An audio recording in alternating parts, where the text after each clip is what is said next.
Bună, dragii mei! Bine ați venit la previziunile pentru energia lunii noiembrie. Acestea se aplică pentru toți cei care au ascendentul, luna și soarele în balanță. Să vedem despre ce este vorba pentru voi dedicat. Voi începe ca de fiecare dată cu partea de tranzite astrologice, urmând ca ulterior să vedem ce ne spune energia în cărțile oracol, în cele de tarot, dar și în talisman. Vă rog tare mult de aici să luați informațiile care se aplică pentru voi în mod dedicat. Mulțumesc pentru că îmi sunteți alături, să vedem despre ce este vorba. Luna a debutat cu luna nouă din Scorpion, care pentru voi s-a produs pe zona banilor munciți de voi în mod direct. Pe zona casei a doua, unde regăsim și stima de sine și lucrurile pe care punem noi preț și tot ceea ce mâncăm, cum ne alimentăm. Scorpionul este un arhetip foarte puternic care are o tendință de a se autodistruge. Are și capacitatea de a vedea lucrurile care nu funcționează bine pentru a le alchimiza, pentru a le transforma. Sigur că orice eveniment de lună nouă vine cu noi oportunități, cu noi modalități prin care noi putem corecta ceea ce nu funcționează în viețile noastre. Vedeți ce nu funcționează și începeți din nou sau lucrați la lucrurile care nu funcționează. Vreți ceva în plus, vreți să vedeți cum puteți face mai mulți bani sau ce anume nu funcționează în modalitatea în care faceți voi bani. Este și foarte multă putere aici. Scorpionul este guvernat de Pluto și Pluto își va începe tranzitul prin Vărsător în această lună. Ajungem și la el imediat.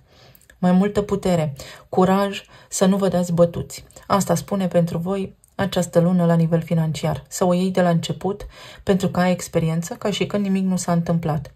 O poți lua oricând de la început și pentru voi această afirmație este una care ar trebui să vă fie literă de lege, cum se spune, pentru că nu veți rămâne niciodată neacoperiți la nivel financiar. Când un lucru se închide, altul pentru voi apare. Trebuie doar să schimbați direcția. Stima voastră de sine crește și puteți alchimiza ceva ce nu v-a plăcut. Unde voi nu vă vedeați suficient de buni, acum, iată că lucrurile vor sta diferit.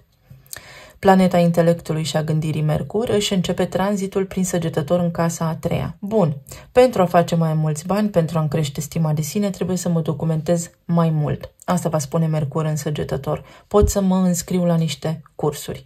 Vă puteți înscrie la niște cursuri care durează puțin și care vă aduc informații utile pentru viitorul vostru. Săgetătorul este semnul expansiunii, care trece granița. Este ca și când veți putea îmbina și ceva ce este autohton și ceva ce este internațional. Puteți lua niște cursuri la voi acasă, din spațiul vostru, din confortul casei voastre, care sunt publicate sau predate de un, să spunem, moderator sau autor străin. Poate fi vorba despre ceva ce implică comunitate, vecini, familie extinsă, frații, surorile mai mici, mai ales dacă îi aveți. Poate fi vorba despre drumuri pe distanțe scurte sau despre o ajustare. Comunicare multă și petreceți timp mult în afara casei voastre pentru că așa este natura jobului vostru, poate. Să reglați, să ajutați. Puteți să fiți un foarte bun terapeut. Voi puteți să monetizați sfaturile voastre cumva sub o formă sau alta, fiecare după cum știe și după cum are talentul. Mai apoi, Marte intră în Leu pe zona casei a 11-a și va aduce foarte multă încredere în viitor, sau ar trebui să vă aducă. Fiind planeta acțiunii, vine cu această nevoie de a face imediat ceva. Leul este voința proprie, este bucuria, generozitatea, iar casa 11-a, viitorul, aspirațiile. Poate fi vorba și despre anturaj, despre grupuri de oameni, rețele de oameni în care să intrați. Cumva viitorul vostru se extinde, se poate extinde. Sau acum investiți voi în dezvoltarea voastră personală pentru un viitor mai bun, pentru că este nevoie. Dacă nu fac ceva pentru mine acum, este ca și când nu mai pot, cel puțin pentru voi dedicat în această perioadă. Sau energia vă spune în mod special să faceți niște lucruri pentru a fi pregătiți, pentru că așa stau lucrurile în această structură actuală. Marte în Leu vă poate aduce și foarte multe interacțiuni și o persoană nouă pe care să o cunoașteți din grupuri de prieteni vă poate aduce faimă, prestigiu, foarte multă popularitate de care veți beneficia în perioada ce urmează, care sigur că vă va ajuta să deschideți uși, multe uși, pentru un viitor strălucit. Marte în Leu aici pe casa 11 vă va aduce strălucire. Strălucire la care va contribui și Venus când își începe tranzitul prin Capricorn în zona casei a 4-a.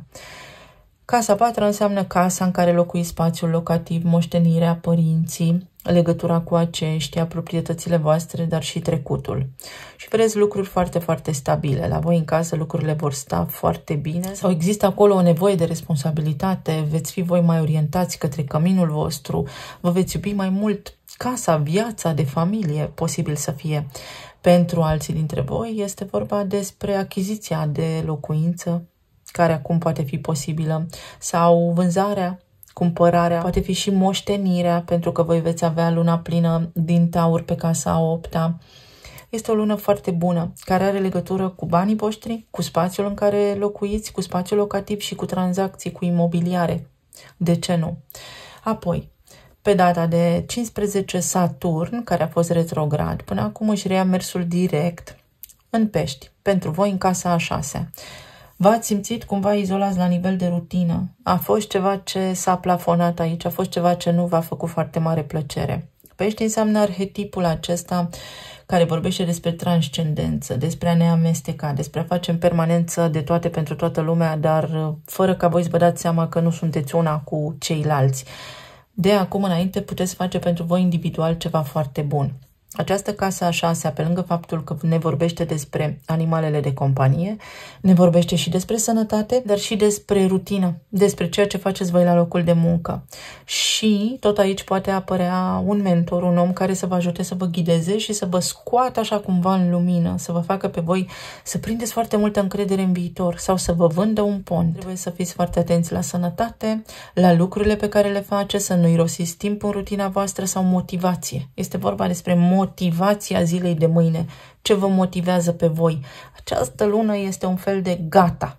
Acum știu ce am de făcut. În aceeași perioadă se produce luna plină din Taur despre care am vorbit pe zona casei a 8-a, care are legătură cu banii partenerului sau cu resursele împărtășite cu ceilalți, împărțite. Aici vorbim și despre datorii, despre taxe, impozite, despre pensii alimentare, despre partaj, moșteniri, despre intimitate, putere, răni care stau ascunse în subconștient, gânduri, tipare pe care nu le vedem și operăm într-un fel anume, iar Taurul ne vorbește despre bani, stabilitate, corpul fizic, iubire. Cum punem noi preț pe acele lucruri? Este un semn foarte sigur, care se urnește greu și doar dacă este sigur de ceva anume. Acum voi aveți o certitudine, cumva vă asigurați că bani din colaborări vă vin. Sau se încheie o perioadă în care vă veneau bani de la ceilalți pentru că veți începe voi să faceți pe cont propriu ceva fără să mai depindeți de nimeni altcineva. Poate fi și acest lucru, poate fi pentru unii dintre voi un divorț sau poate fi o încheiere, un final de capitol care a fost stabil mult timp pentru că altul mai bun începe. Taurul spune să nu rămân fără rezerve și uite că în acest moment voi vă convingeți că nu veți rămâne fără sau a venit timpul să o luați de la început mai puternici ca anterior. Și ajută Pluto în această direcție pentru că iese din Capricorn, din casa voastră a 4-a, unde a tot lucrat în ultimii 16 ani în relația cu părinții, cu casa în care locuiți, sau poate ați lucrat de acasă, iar acum se mută în casa a 5-a în Vărsător. Și Vărsătorul spune egalitate, inventivitate, autenticitate, libertate.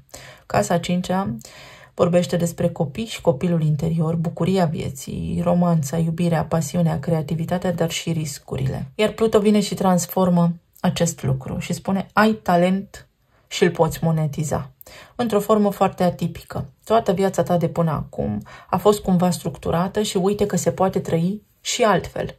Lucrurile pot fi diferite de acum înainte pentru tine, dar este tot răul spre bine, pentru că de fapt tu te extinzi, tu ai devenit mai înțelept.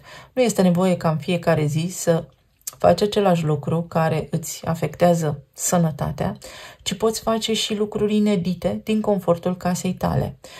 Poate fi o alternativă. Este doar un scenariu. Pentru fiecare dintre voi, situația cu siguranță va fi diferită. Puteți cunoaște pe cineva într-o călătorie pe care o faceți. Poate fi vorba despre relația cu copiii sau poate fi vorba despre aflarea, deslușirea eului vostru autentic.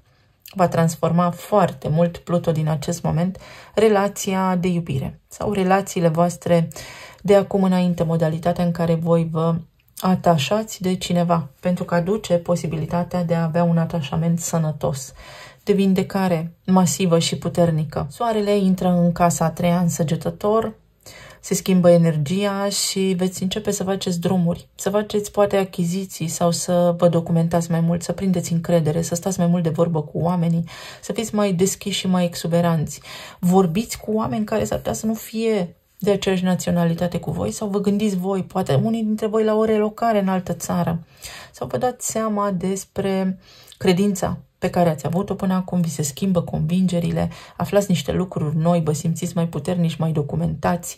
Este o sclipire de geniu care vă înconjoară și sigur că va aduce și beneficii. Să luăm în calcul și faptul că spre sfârșitul lunii Mercur își începe perioada de retrogradare în Săgetător pe casa voastră a treia și asta înseamnă reluarea unor lucruri, reluarea unor discuții, reluarea unor drumuri, reluarea unor discuții comerciale sau tranzacții comerciale. Poate fi vorba și despre aplanarea unor conflicte cu familia, cu vecinii. Reapar niște lucruri acolo care trebuie încheiate pentru că reapar din trecut, inclusiv foști iubiți, dacă se aplică, pentru a încheia povestea sau pentru a trage voi o concluzie finală, pentru a scăpa de frici, practic. Cam asta spune această lună despre voi, dar spune și despre faptul că vă puteți întoarce la niște studii, puteți termina niște studii, ceea ce este absolut fabulos. Reluați niște cursuri, reluați ceva ce vă dă vouă foarte multă încredere. Să vedem ce ne spune acum și oracolul. Vegetarian, lucruri mai naturale, aveți nevoie de energie și energia pentru voi poate a fost scăzută în perioada cât a fost Saturn în retrogradare în Pești sau trebuie să aveți grijă la alimentație, pentru că o minte sănătoasă, în mod evident, ne arată și un corp sănătos. La revedere, lucru vechi, bine ai venit, lucru nou. La revedere, etapă veche, la revedere, trecut, bine ai venit, viață din momentul prezent. Gata, se închide ceva și acum lucrurile cresc, sunt mai naturale. Ceva schimbări apar pentru voi și sunt extraordinar de benefice. Pentru alții dintre voi, pentru că Saturn a fost în Pești acolo în retrogradare în casa sănătății, s-ar putea să fie anumite intoleranțe sau anumite provocări pe partea de stomac, unde să existe deficiențe la nivel de enzime, de digestie, care se pot rezolva. Să mergeți pe un tratament naturist, care nu are neapărat legătură cu cel alopat, sau să vă extindeți voi așa punctul de vedere, să începeți să cercetați, să învățați, poate fi zona de nutriție, de fitness, de care să fiți acum interesați. Reconciliere cu cineva din trecut, mai ales cu frații și cu surorile, dacă aveți, sau cu niște oameni care v-au fost ca frații și surorile, sau vă ajută cineva în acest sens, dar cineva care este un prieten foarte bun. O reconciliere a voastră cu sănătatea voastră, cu corpul vostru, cu voi înșivă și familia. O legătură foarte puternică cu familia, mai ales din momentul în care Venus își începe tranzitul prin Capricorn în casa a patra. Familia voastră devine foarte importantă sau primiți ajutor nesperat de la cineva din familia voastră. Este un lucru foarte bun. Ceva de genul sângele apă nu se face. Și sunt aici două elemente foarte puternice, cele două lunații, prima pe casa a doua, banii mei, și apoi cea de-a doua, pe casa a opta, axa banilor, fizic-metafizic, este ca și când voi descoperiți puterea de a manifesta, pentru că noi manifestăm cu gândul și cu emoția, puterea de a manifesta ceva nou, puteți întâlni pe cineva, să vedem ce ne spune și tarotul. Nebunul o luați de la început, exact cum spune și luna nouă din Scorpion. Deși nebunul poate fi cartea peștilor și a berbecului, pe zona casei a șasea. Voi aveți berbecul pe casa a șaptea, unde se află, evident, și nodul nord. Ceva ce are legătură cu propria voastră identitate, relațiile cu ceilalți. Pleacă oameni din viața voastră, pentru că și-au îndeplinit misiunea. Și cunoașteți oameni noi, vă regenerați, vă schimbați viața la 180 de grade. Dacă sunteți persoană singură, în mod evident, în urma unei alegeri, ceva care poate părea insignifiant sau a unei alegeri foarte importante, puteți cunoaște pe cineva. În zona relațiilor și a familiei, ceva se schimbă în rutina voastră, sunt decizii foarte importante care au legătură cu voi și cu rutina voastră și cu familia voastră, poate fi o revenire, ceva ce nu v-a mers bine, vă reveniți în anumite privințe, sau poate fi vorba despre o discuție foarte serioasă care reaprinde în voi ceva, flacăra aceasta a credinței. Poate fi vorba și despre inițierea unei discuții care are acest sens de a lua o hotărâre în legătură cu familia voastră. Este ca și când ar fi o lună decisivă. Și sigur că acea lună din Scorpion, lună nouă, duce către Daurba. Doar că prin energia Săgetătorului vom putea concluziona și vom putea să ne lărgim perspectiva prin a găsi și acele nuanțe subtile de gri. Adică să negociem, să ne gândim la toate aspectele pe care înainte nu le luam în calcul. Cei care sunteți în perioada de separare, poate fi o reconciliere, mai ales dacă ați avut o familie foarte stabilă, pentru că Venus în Capricorn vine cu simțul responsabilității la pachet. Suntem mai serioși, mai maturi. Ajungem la concluzia că suntem oameni serioși și că trebuie să ne asumăm responsabilitatea. În zona planului financiar este vorba despre începuturi noi, dar și despre o hotărâre pe care o aveți. Unii dintre voi sunteți așa cu un pas în trecut și cu unul în viitor. Concentrați-vă pe momentul prezent pentru că vă puteți regenera orice s-ar întâmpla. Alții dintre voi veți avea de ales între două locații, două roluri, două locuri de muncă, o decizie. Pentru că după 2 de monede urmează 3 de monede. Parteneriat. În zona medicală sau la nivel de sănătate, faceți niște investigații, dar investigații care vă ajută să vă însănătoșiți rapid. Sau ar trebui să găsiți niște informații care, odată ce sunt asimilate, vă însănătoșiți rapid. Puteți să vă reveniți rapid dintr-o anume condiție medicală. Avem judecata, cavalerul de spade și regele de cupe. O nouă relație de iubire poate fi, sau să ne redescoperim reciproc în familie, ne liniștim, încetează niște certuri, încetează niște discuții care până acum au fost stresante, inutile, se îndepărtează cumva o povară financiară de pe umerii voștri. Voi aveți această axă financiară foarte activă pe parcursul acestei luni și este ca și când luăm niște hotărâri, achităm niște datorii și gata, dormim liniștiți noaptea. Puteți cunoaște pe cineva nou sau este pur și simplu aplanarea unui conflict. Discuții. Inițiem ceva și ajungem la o concluzie în această lună și în relațiile voastre veți ajunge la o concluzie. Sau este o lună în care nu mai trebuie evitat ceva. Trebuie să luați o hotărâre pentru că de asta va depinde cumva viitorul vostru și pentru că aveți nodul nord în Berbec pe casa 7-a, nodul sud la voi pe casa 1, vă împinge energia realmente să luați o hotărâre foarte importantă, dar care vă duce într-un loc foarte bun. Dacă sunteți singuri, uite, cineva aici este potrivit pentru voi. Nu v-ați aliniat și nu v-ați întâlnit încă, pentru că nu ați luat voi niște hotărâri dintr-o teamă de-a voastră care se poate înlătura de îndată ce se produce luna plină din Taur, din casa 8-a. În zona planului financiar, discuții noi, planuri noi, afaceri noi, creșteri la nivel de clienți pot fi, revenire, un flux, un val de clienți noi la locul de muncă, discuții. Hai să vedem cum putem face lucrurile să fie bine sau mi-ai promis că mă promovezi și uite aștept un răspuns, iar răspunsul s-ar putea să fie foarte bun. Uite, aveți aici un mentor, un om care vă ajută, care vă arată drumul către viitor, este și energia vărsătorului care vă arată modalități inedite de a vă sigila cumva voi viitorul. Mai luăm o carte, moartea, transformarea, se închide ceva și altceva începe. Veți concluziona niște discuții, se închid și niște lucruri care au legătură cu acțiuni legale. Poate fi vorba despre o mașină nouă pe care o cumpărați, despre o casă nouă, despre o mutare. Poate fi vorba și despre un nou loc de muncă, să știți. Despre a merge la niște interviuri, despre a ieși dintr-o perioadă de stagnare. Veți vedea foarte multă activitate, veți vedea lucruri care se deblochează, sigur că da în favoarea voastră. Încheierea unei perioade de singurătate și uite și o reconciliere. Pentru unii dintre voi reapar din trecut oameni cu care fie n-ați mai vorbit de mult timp, pentru că așa v-a dus viața, fie împăcarea la nivel de relații de iubire sau reluarea unor discuții despre situația voastră actuală, dar care vor avea și niște concluzii sănătoase pe măsură. Decizii foarte importante nu doar pentru voi, pentru toată lumea aduce această lună noiembrie. Oportunități foarte multe. Schimbarea vine exact la timp. Exact așa se întâmplă pentru voi aici. Noi oportunități. Vreți să cumpărați ceva și, nu știu, nu puteți negocia prețul. Mai așteptați un pic, nu este pentru voi. Și încheieri de capitole. Vedeți, ceva se încheie. Avem aici și moartea.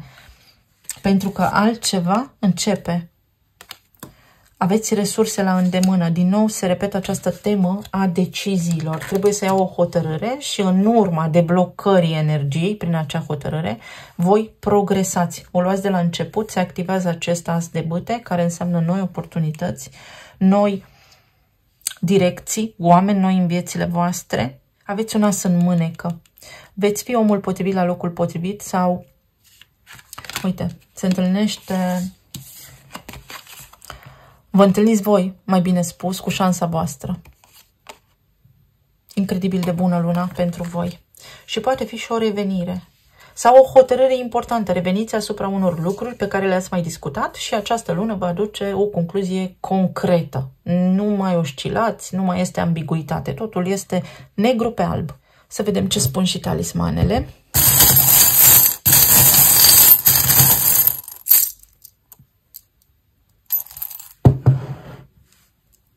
O lună în care, uite, să vă folosiți intuiția sau niște lucruri foarte creative pot lua amploare. 25 este numărul care ne vorbește despre contractare, dar și despre conștiință colectivă, iubire colectivă.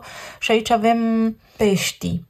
Saturn în pești. Pentru voi în casa 6-a. Cumva contracte noi sau veți avea în continuu ceva de făcut, mai ales un angajament ferm față de voi și față de sănătatea voastră. Asta primează. Coloana vertebrală. Timpul să vă asumați ceva, să vă ridicați în picioare.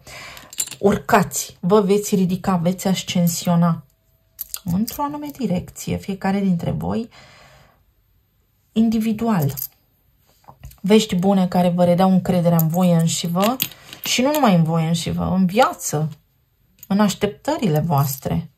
Microbiomul, așa cum am spus, atenție la microbiom, o perioadă de fasting, de post, să lăsați corpul să se regenereze pentru că el știe să o facă, trăiește în momentul prezent, exact cum am spus, sunteți cumva între trecut și viitor. Gândiți-vă la momentul prezent și începeți cu sănătatea voastră și veți vedea că pe măsură ce trec zilele veți fi mai lucizi, mai optimiști și veți lua hotărârile mai sănătos, mai corect, mai clar.